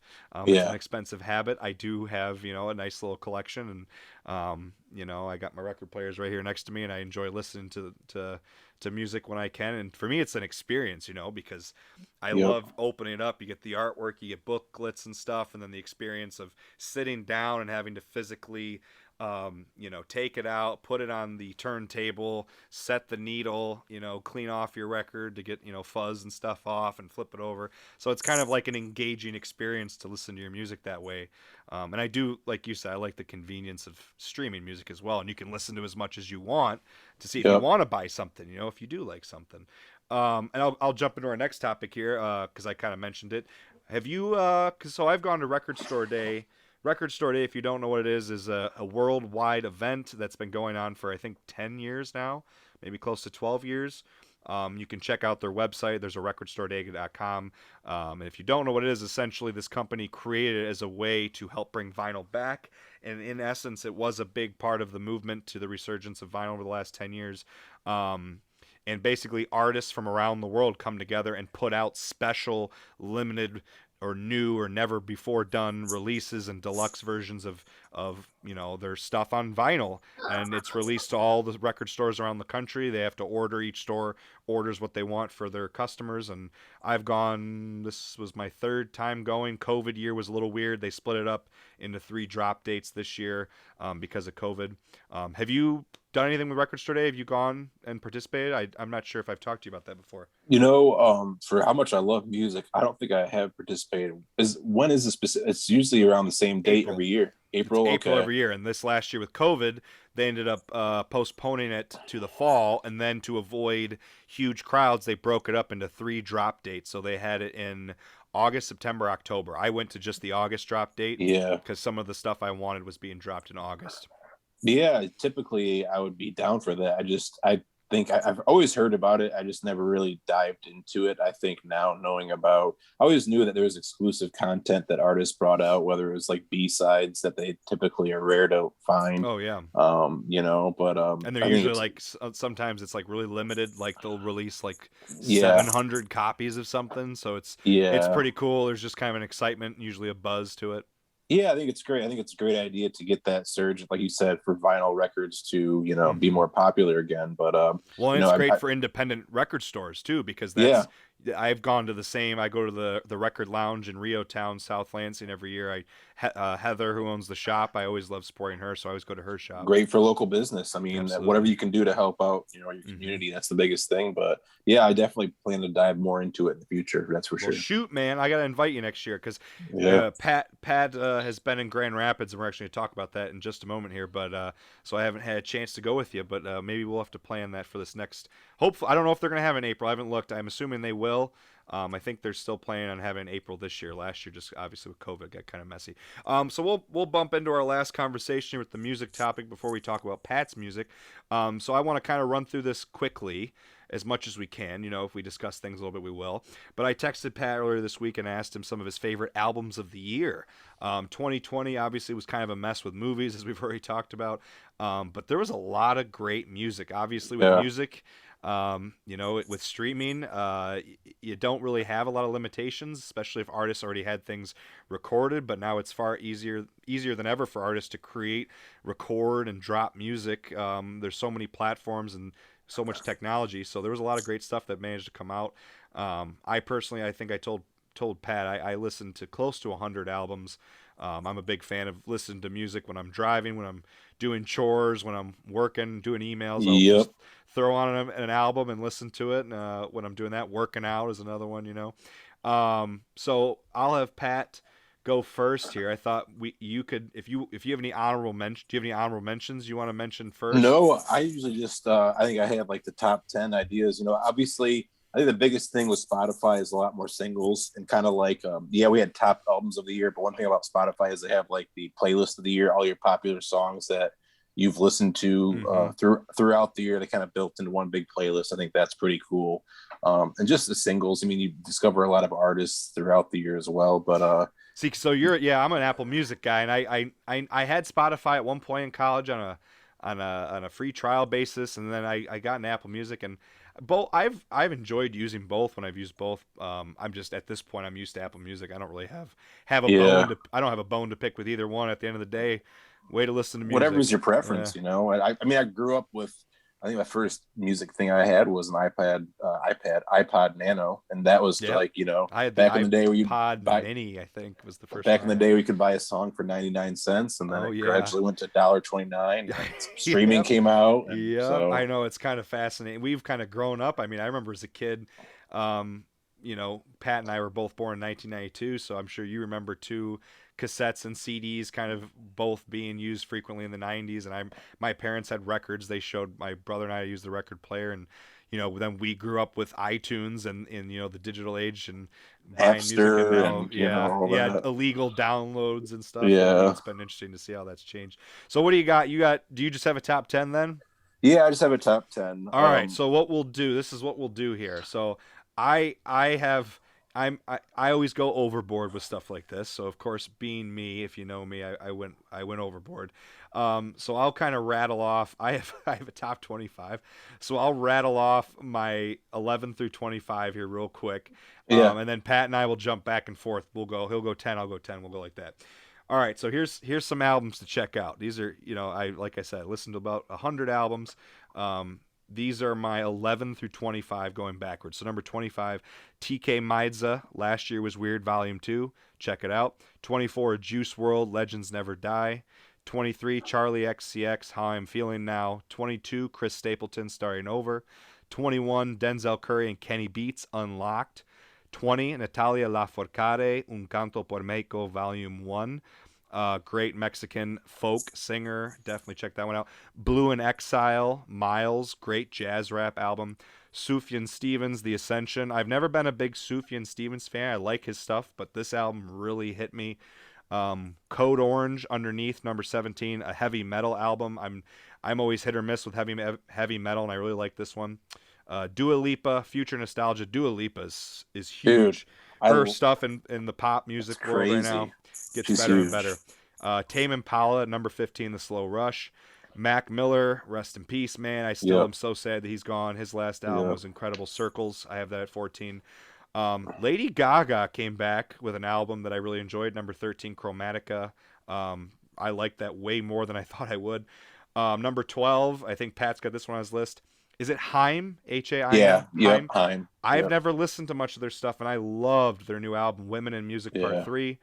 Number 11, another band I've never really listened to much of, and then their newest album, I just loved it. The Flaming Yeah. Lips, Flaming Lips, American Head. Great, great album. I loved it. So let's go into our top 10 here. Pat, what do you got your number 10 for your favorite albums of 2020? I had, no specific order. This is just, 10 albums that I enjoyed, but Heim, the history of woman. I think I love a good family band, and those girls seem like they've been doing it forever. Are they, Um, so they're a family? They're all yeah, they're they're all sisters? sisters. Okay, Yep, that's they're what I all thought. I knew that. sisters. Okay. Yeah. So, So that's your and number then 10? yeah, I would So say that let's number jump two. back and forth. We'll go back and forth. So then my number 10, another pop album. I got Jessie Ware, What's Your Pleasure? You got to check her out. That's another new artist I found this year. She's got a good voice. She's got a very strong voice and the production is Yeah. like so catchy. Yeah. Lot of great hooks on that album. Did you check it out? Yeah, I did. That Jessie whole list Ware. you sent me. I try to dive in a little bit of each. And then What do you got for your number 9? I'd say Halsey's Maniac. Something about her voice I like. Just She her has some songwriting. great singles, Halsey. Yeah, She Graveyard's a has good some song. catchy songs. I think I love how artistic she is, not only like as a songwriter, but I think Hmm. painting, creative, art wise, she's a really good painter Oh, as well. she's an artist, a painter as well? Yeah, Oh, I didn't know yeah. that. And then she put out a poetry book this year too, and I thought that was really good. But yeah, I think just overall how she uses so many avenues to create, I think it's awesome. Yeah, I really love Halsey. Had like 4 hit singles from that album. I Yeah, really liked. I listened through the whole thing after you had said that it was one of your favorite of the year. I hadn't listened through the whole album, and I yeah. did enjoy it. I liked it quite a bit. But her Gives you singles, variety. yeah, it does jump around a lot. It's labeled as alt rock or just plain alternative. And it does jump around a bit in style, which I did enjoy. My Yeah, number 9, I got Run the Jewels. Run dude, the Jewels great. 4. If you haven't been paying attention, I know Pat probably doesn't like rap quite as much as I do, but I know he does enjoy Oh, rap. I But love it, I dude. mean, Every time they come out with an album, it's just well, explosive. You I was just know? gonna say. I mean, if you have any interest in rap at all, you gotta listen to Run the Yeah, Jewels. They're a rap duo. Killer Mike and LP, phenomenal. Very socially aware hip hop and yeah. heavy original production. LP does Great all the writing. production himself. I don't think they almost ever use samples. It's all his own production. Great stuff.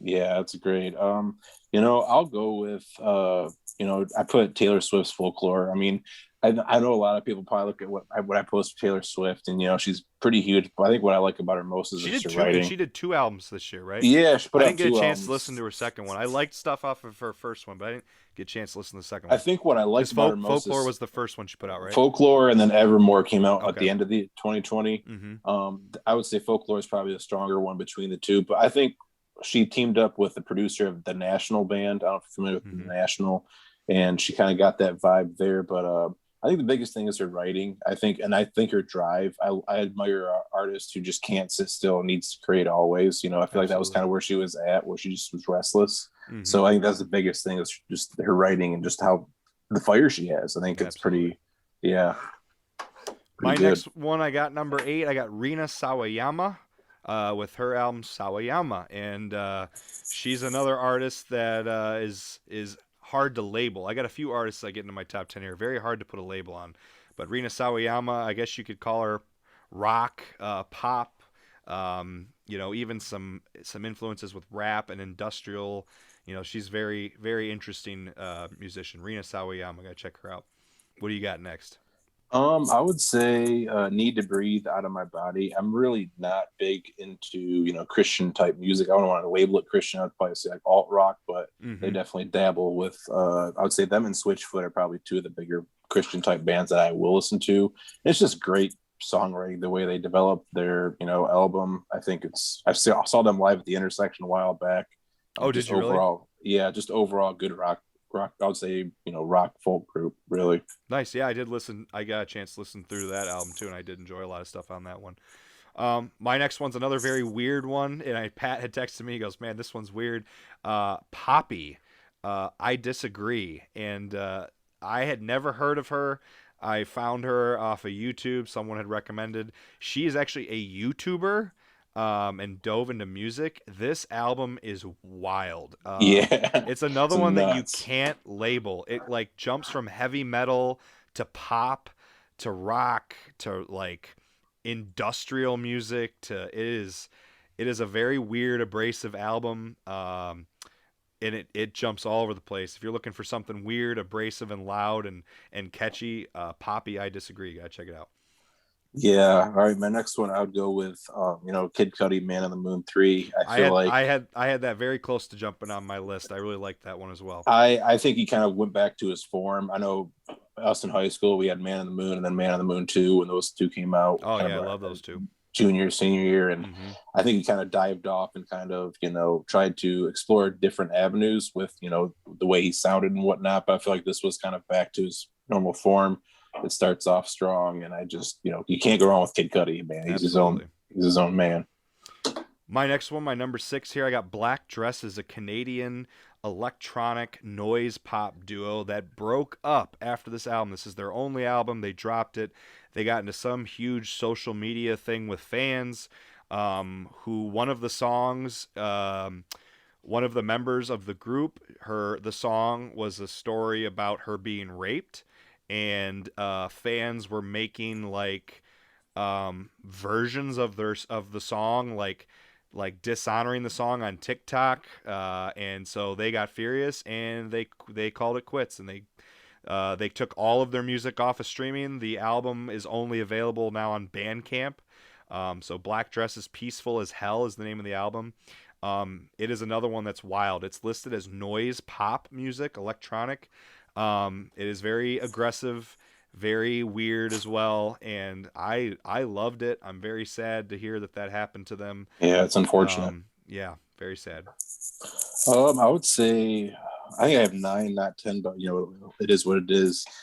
Nathaniel You do you, Ratcliffe, man. Whatever you want. yeah, Nathaniel Ratcliffe and the Knights, and it's all right. I would say in the Night Sweats, it's typically what the band is with, but this is a solo album, I liked that and album. I listened to that one yeah, too. I thought it was really mellow. I'm always big for like the folk acoustic type stuff, and just the sounds of it turned out really well. And I think he's just a great guy overall. Absolutely. My next one, I'm breaking to my top five here. My number five, The Garden, another group I had never listened to, kind of a pop punk noise rock group. The album's called "Kiss My Super Bowl Ring," and they're another group Name, that yeah that jumps around a lot in terms of where they jump between. It's like being influenced by like screamo and noise rock and punk rock. But yeah, if you're looking for a very abrasive, weird rock album, check out The Garden, Kiss My Super Bowl Ring. all right, so I will go with again Mac Miller's Circles. Rest in Oh, peace. I yeah, think great album. I think one of the great things about our friendship is that you introduced him to me. I think when I you were in do high school when he remember. first came out, I do along remember. with another great groups. But I think it's really sad because I feel like he was really hitting his stride with this and Swimming. Those two albums are just the I love them Circles. Like, both. yeah, I could listen to Circles on repeat, and it's just I feel like he was really becoming his own when what happened. I think it's going to be a timeless record when Circles. I think people will be talking about it 20, 30 years from now, how great it I was. And haven't I haven't talked to anyone who's disliked it. I think everyone, yeah, even people it's who were never really fans of his music, or because obviously that one's it's not really rap. It's more like no, folk, if yeah, anything, spoken word alternative type spoken word. stuff. Yeah, it's a very unique album. It's very soft and mellow and thoughtful. I Yeah, really like that album. Yeah, I think that's worthy of being high on any list because it's a great album. yeah. Um, Breaking into my top four here. My number four, I got another rap artist who I just discovered this year, Rap Ferreira. Purple Moonlight Pages, another great jazz rap album. Definitely gotta check it out if you haven't. Yeah, a lot of the recommendations you sent me have been really good regarding like new rap because I've been, I typically, discovered a lot of new stuff this year. yeah. But okay, so number four, I would say, oh, let's see here. I would do Rustin Kelly's Shape and Destroy. A lot of people are not familiar with him. He likes to call his stuff emo, dirt emo is the term he uses, dirt emo. So he's kind of like Americana type music. I want to say he was known for a country songwriter on Nashville Music Row, and then he kind of broke off and became his own type of act. And I really like it. It's really, most country music is, trucks, girls, beer. This is more of, getting more dealing with serious issues. Absolutely. He's dealt with drugs and other stuff in his life, and he's finally sober for like Hmm. his 3 years now. So he really hits to the heart of certain things that most country acts don't, dive into, or it's not, pop worthy. So I really Yeah. like him. Definitely role model as a songwriter for me. So I definitely recommend people check him out. My number three, I got another one that I discovered this year, HMLTD, which was my favorite album of the year for a while. Um, HMLTD is a British rock group. They kind of get labeled as like, a pop punk group a bit. And they're another one that's a rock group that I discovered that's a little bizarre, a little different. The album's called The West of Eden. A lot of social and political commentary in the album. Really good if you're looking for some very different rock music to check out. So is this number two for me? I want to say That was my third. I got two third. left. Okay, okay, two left. Perfect. Yeah. So this is really a tie for me. I think these are two of the biggest albums that I've listened to this year and artists. But I'll go So these with are your top two? top two here. I would go with Front Bottoms and Sickness and In Flames. I love the Front Bottoms. I think I Mm-hmm. dove into them for a good 3 or 4 months nonstop. A couple, end of the Yeah, those year. are the best ones that you want to keep coming back to. Yeah, and I think the biggest reason why is the voices aren't the guys. Brian Sella, the main singer, his voice isn't great, but I think what appeals to me is they don't care. I mean, their writing's not the best either, but it's enough where it's memorable. So it's just like they kind of have like who gives a fuck attitude. It's just kind of like we're gonna be us, and you Yeah. can either like it or not. So I really like that. And then I'll just go with my first one is Phoebe Bridgers' Punisher. Phoebe Bridgers, if you haven't listened to her, I gotta she's re-listen to it. something So else. everyone has been huge on that album and saying how great it was. And I think part of it was so hyped up in my mind because I heard so many people praising it and saying it was one of the best albums of the year. I saw a lot of people on Twitter praising it and hyping it up, and I enjoyed it, but it just Yeah, didn't hit me. I gotta go. Maybe I'll go back and revisit it because a lot of I people have think said they loved it, but it didn't hit me that hard. what I would recommend is going visiting her first album first, and then because this is like a step up from her first album. I want to say it's kind of like a sequel in a sense. Like it's Hmm. really more produced than her original stuff. I would say when you first meet her, listen to The Funeral. That's one of the songs that. So I discovered her from John Mayer. John Mayer has a tendency of posting stuff on his stories like, hey, check out this random artist. And he posted this.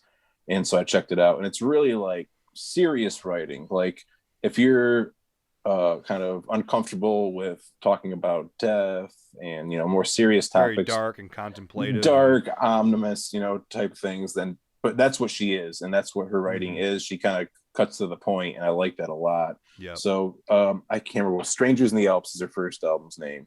And Motion Sickness and The Funeral are probably two songs that I would recommend. And then try listening to Punisher again Okay. because Punisher all the way through is just it's just phenomenal. I love Yeah. her. Like I tell people I'd give a leg just to date her, just a leg and an Phoebe arm. Bridgers, right? Phoebe Yeah, Bridgers. dude. Yeah, I I did. think this year she's blowing up too. I want I to know, say like because I heard everyone talking about that album. I gotta listen to it yeah. again. So my top two and my number two is another one that you can't really listen to right now. I listen to it now.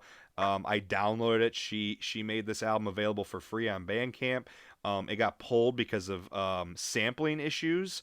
And the artist, another new artist I had never heard of, Backwash, and it's spelled Backwash. Backwash. She is a Canadian noise rap, like emo rap, and it is like dark, like even gothic rap. The album is called God Has Nothing to Do with This, Leave Him Out of It. It won the highest prize for music in Canada. I can't remember the name of the award. I'd have to go back and look it up, but it's like this famous award, the Polaris Prize, I think is what it's called. Huh.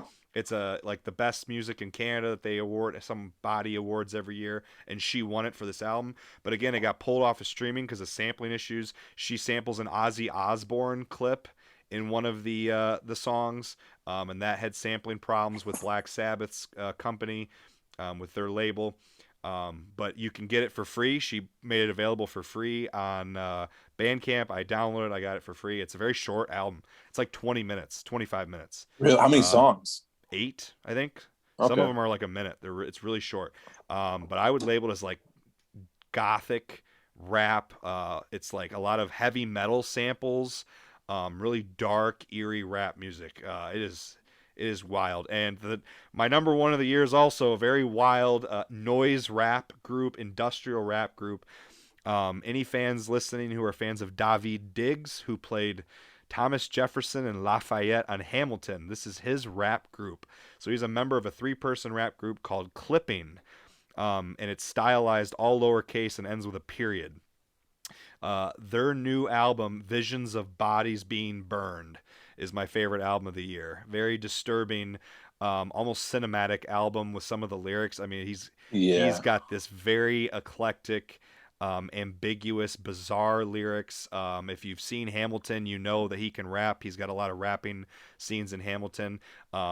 This is not a Disney album, though. It's very much adult themed.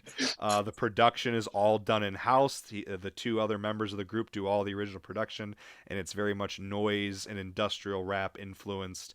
It is a bizarre and wild album that you Yeah, gotta I'll check say out. that. Their last album, as well, is very, very good. That came out in 2019, but that was my favorite album of the year. So thanks for sharing, Pat. We'll move on here to finish up because we're hitting at about we're over an hour and a half here, so I don't want to keep you too much longer. I want to end here chatting with Pat before we finish up about his music. So Pat is a musician. And I know you did mention a few things at the beginning, but we'll bring it back up here for a discussion to kind of focus on your music. Um, so first of all, I just want to kind of ask you some questions about it. You play in a band. You guys have been a part of a group, and I'll ask some questions about that in a second. But in terms of music in general, kind of talk about your favorite aspects of making, playing, and performing music, and kind of how long it took you to put yourself out there. Those kind of things to start Um, out here. so yeah, I think the first thing that kind of hit me was really came back to senior year in high school when I started kind of getting a thing for it. We spent countless nights playing Call of Duty for like 2 or 3 in the morning. We had a group of us, like me, you, Corey Schraub, and I can't remember who else. Oh And man, I then, forgot about that. That's yeah, crazy. those days. So, and then there was a part of me where I was like, I need to do something that's creative and fulfilling. I remember I was just getting impatient playing Call of Duty, all the times you get eliminated, and you just, I don't like this. So I was like, I decided to pick up a guitar. Zach Hess, our buddy, allowed me to borrow his for a I while. remember that. Yeah. Yeah, and so I literally spent, I think it was our senior year, so this post summer senior year, probably 2 or 3 hours a night in my room learning chords, and for I don't know how long. I And remember, man. Yeah. yeah, after that, I think it was probably a year after that, I was like, okay, let's try writing stuff. And so I want to say I think my fourth book, like this much. I don't know how, probably 400 or 500 songs now that I've written.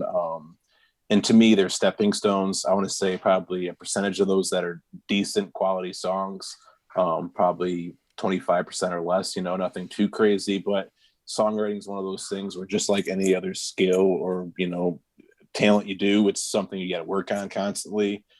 For me, it's I'm writing every night. I'm spending activities, probably 5 minute, 10-minute activities a night, working on the five senses, how to create a better song, more visually, storytelling wise. Because what it comes down to me is the songwriting aspect of it. Obviously, I'm not a big fan of my voice. I mean, I think it does justice. Well, And so, I don't mean to cut you off, but yeah, I've always found your music career fascinating, man, because I never so I've known Pat since I was like 11 or 12 years old, and Pat and I, like I mentioned, have always shared a love for music. I am not musically inclined in terms. I played the piano for 3 years when I was a kid. I don't remember how to play it anymore. I can't sing a lick, but I never knew that you could sing. And I remember when you first started singing, it's like you've improved because before quarantine, a bunch of us went and watched Pat perform. We're going to talk about his band here in a second, just over a year ago. And I got to tell you, man, I've always been very impressed with your kind of trajectory through music. Your performance was very good. I loved watching you and your bandmate, I can't remember your buddy's name. I'm Aaron. Yeah, Aaron, yeah, you Aaron. guys Yeah, yeah. performing in Grand Rapids last year. You guys were great, and I know it was, maybe like 150 people in the restaurant there that you guys were performing at. But I thought you guys kind of owned the room, and then you people who weren't there to see you turned and were like, man, these guys are great. I've always been impressed with what you've done in terms of your voice and your songwriting and your performing abilities. Yeah, thanks, man. I appreciate it. It means a lot. And I honestly, seeing the group of friends that we've always had, come up to me, come up to watch the shows, also means a lot. Just having someone, because to me, in the end, songs are just, you want to make someone feel something or make them, Mm-hmm. take something away. I mean, how many songs do we have, or specifically, or artists that we listen to, are just like, when you have a bad day, who do you go to listen to, or what do you need to make you happy, Here Comes the Sun by the Beatles. It's one of those Mm-hmm. songs that what can put you in a good mood. So to me, it's giving more than anything.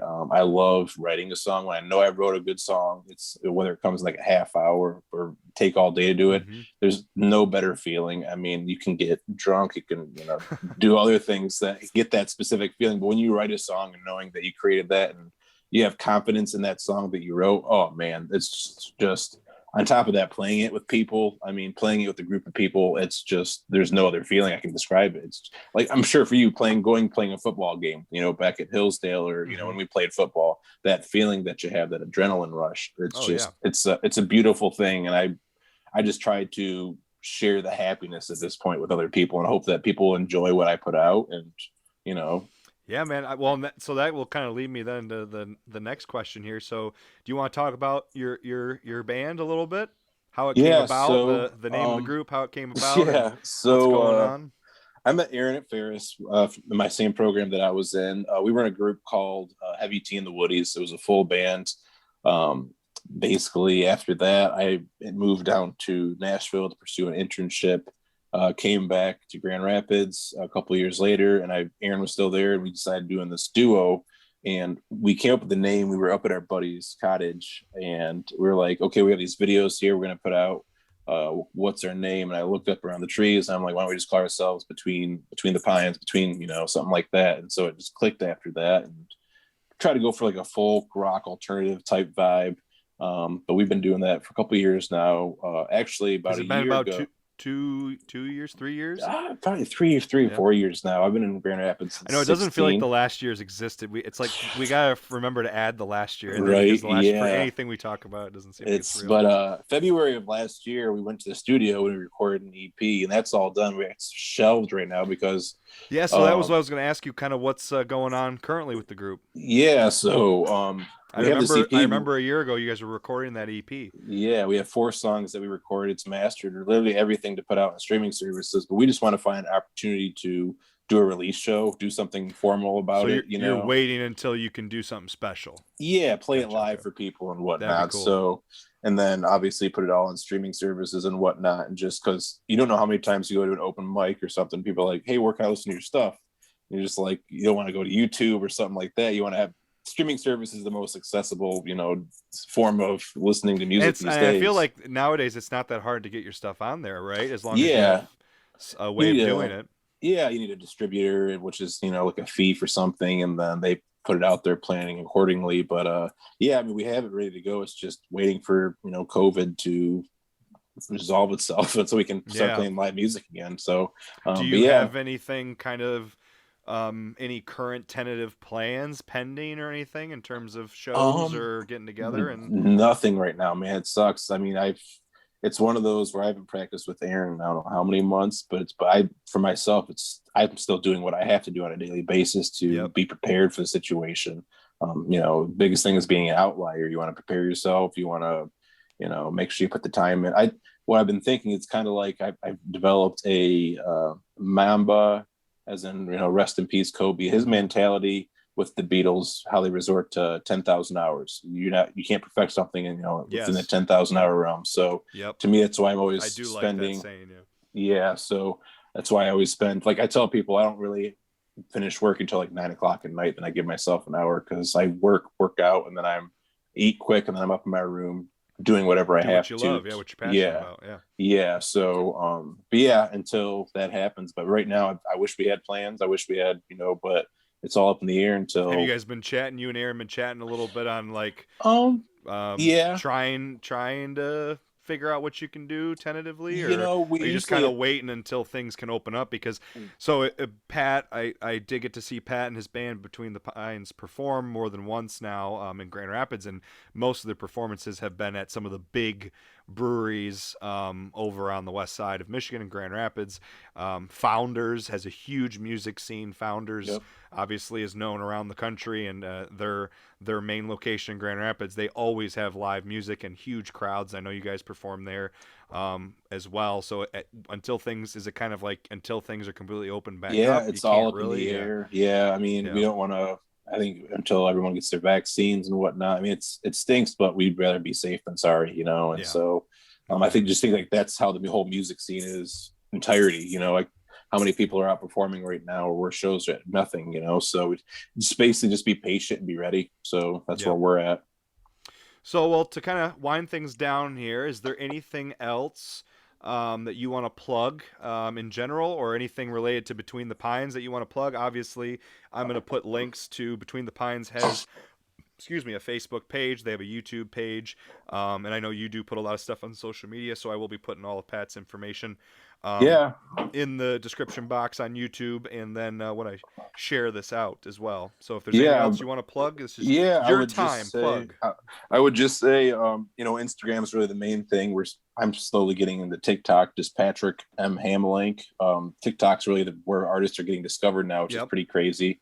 But Instagram, Patrick M. Hamlink, every Wednesday I'm putting out an original or a cover. This week's actually a cover, so it'll be an interesting one. Hopefully, do something that's not typically me, but it'll be a fun cover. But Between the Pines band, that's another thing on Instagram. I would say check those 2 things out, Facebook and Instagram. And yeah, I appreciate the time, man. It's been great. Well, thanks for joining us. If you were listening, appreciate you listening, whether it was on YouTube or on iTunes. Definitely check out Pat on Twitter, Instagram, YouTube. I'm going to link all those things for him and his Between the Pines group, which hopefully, again, they have an EP that hopefully in the near future we'll be coming out and we'll be able to see him again live. And I would definitely encourage, if you get a chance, if you live over in Grand Rapids, or if you get a chance to perform here in Lansing as well, that we can see you and Aaron performing again soon, because I really enjoyed Yeah. getting to see you guys perform a couple times. We'll be back again with another guest very soon. Again, thanks for joining us. Until next time, I'm Vince with guest Pat Hamlink from Between the Pines on the Film Nerd Podcast, and go watch some movies.